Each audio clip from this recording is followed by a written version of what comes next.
Hello, welcome to another edition of On Point. I'm James Scully, joined by Vance Hanson. Vance, we have 1 weekend remaining until Del Mar and Saratoga get started next week. And this weekend we have Songbird highlighting the festivities, making her second start back in the Delaware Handicap. We have some races at Indiana Downs. Vance will be there covering for TwinSpires and Brisnet.com. But before we get into that and Vance's grandiose plans to beat Songbird, let's take a look back at some races from last weekend. Belmont hosted their racing Stars and Stripes Festival and 5 graded stakes. Couple big races from, I thought, Mind Your Biscuits in the sprint division. Practical Joke got back on back in the groove with a 2-length win in the Dwyer. Had big races from the 3-year-olds New Money Honey and Oscar Performance on turf, and Keen Ice, who had dropped 10 straight since upsetting American Pharoah in the Travers, earned his first victory since then with a 3-length score in the Suburban. Any thoughts from you on those big races at Belmont? Well, Oscar Performance's performance in the Belmont Derby shouldn't have been too much of a surprise to anybody. I saw some people out there were complaining about how there was no real speed that went with him. Well, if you looked at the past performances when they came out Wednesday, right, he looked like the lone speed on paper, and it turned out that worked out to his advantage. New Money Honey made it a clean sweep for trainer Chad Brown in the Belmont Oaks. A good filly. She beat Sister Charlie, who I didn't think maybe had the best of trips. Fell a little bit too far off the pace, but she came on plodding or grinding a little bit there at the end for second, but a great training performance by him. And yeah, you mentioned Keen Ice as a big shocker in the Suburban, especially off of those fractions. Him and Shaman Ghost ran 1-2 despite facing a 52nd half mile. So props to both of them, but I want to see Keen Ice perform again like that before I put him anywhere near my top 5 older horses. Yeah, I think Keen Ice. I mean, I think the 1.25 mile distance obviously helps him a little bit. He was third in last year's Breeders' Cup Sprint, the Travers 1.25 miles. It was interesting.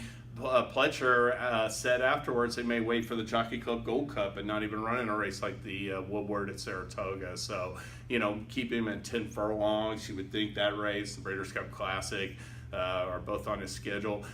Oscar Performance, you're right. I mean, I had seen where people had tried to say that maybe one of O'Brien's horses would be out there setting the pace, and when that didn't happen, he was just gone. I mean, really, I thought just a great trip for him.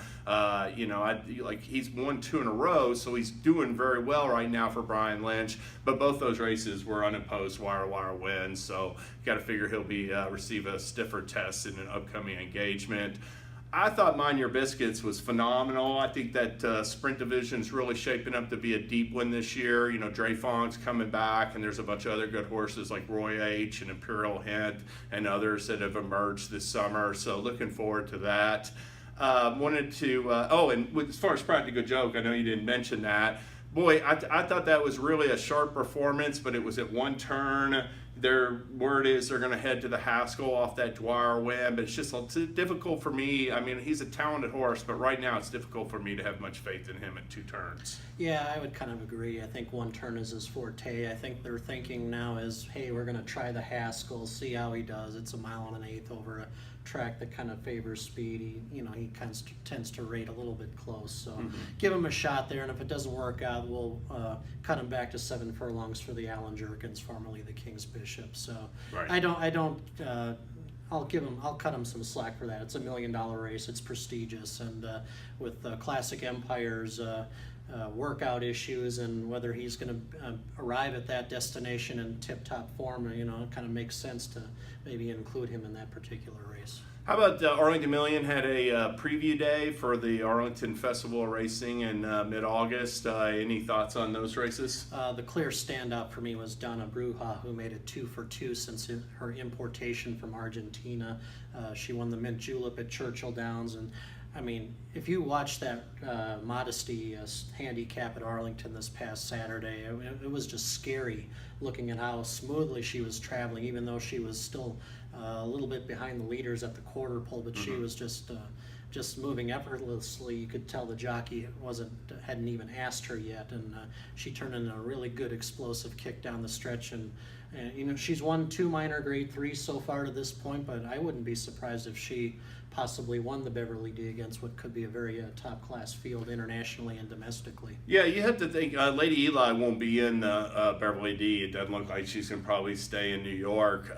Chad Brown will definitely be represented, and his horses could be the favorites in that spot. But yeah, I agree with you. I think Donna Bruja has a very bright future. She was champion Argentina, has now won 5 straight in that race at Churchill. Believe in Birdie was coming off a nice performance, was lone speed. She ran by her like she was standing still, I thought, and continued to move forward. Like Vance said, a really impressive closing kick. Any thoughts on Songbird? I would have put 130 pounds on her at least. She is carrying 124, giving about 9 to 13 pounds, I think, to the rest of her competition. But that is a very soft field outside of her.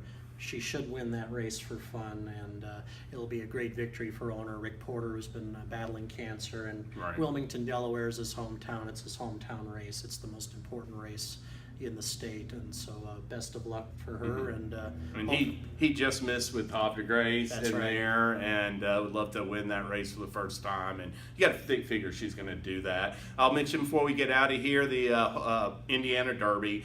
IRAP, big favorite on the morning line. He narrowly beat Gervin in the Ohio Derby. Thrilling conclusion. Gervin's not in this race, and it doesn't look like there's any other big-time foes that are coming into the field. So looks like he'll be a real prohibitive favorite, and you have to think that if he wins, he'll, after back-to-back races against lesser company, he's looking to step back up into the big time going forward. very possible, and if he wins this Indiana Derby, I think he's going to accomplish something none of the other major 3-year-olds in the country have done so far, and that's win 3 graded stakes so far That's this a good season. point. So, Yeah, in his last 4 starts. in his I last mean, 4 a starts. horse that was a maiden for almost 10 races or so. Now all this consistency, but it has come at the hands, at least the last one, Ohio Derby, and Saturday's Indiana Derby, perhaps not the most stellar competition. Yeah, and Wild Shot, I think, was a bit of a surprise entry for me today. He won the Pat Day Mile on the Derby undercard. A capable horse up to a mile and a 16th.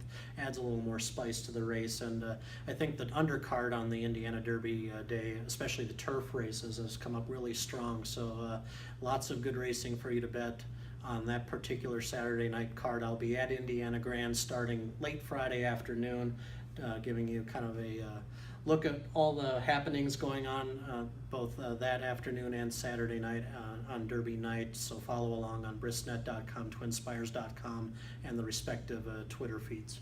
All right, well, we'll watch for Vance's coverage. Thanks, and we'll be back next week. Take a look at Del Mar and Saratoga cards. Can't wait. Good luck, everybody.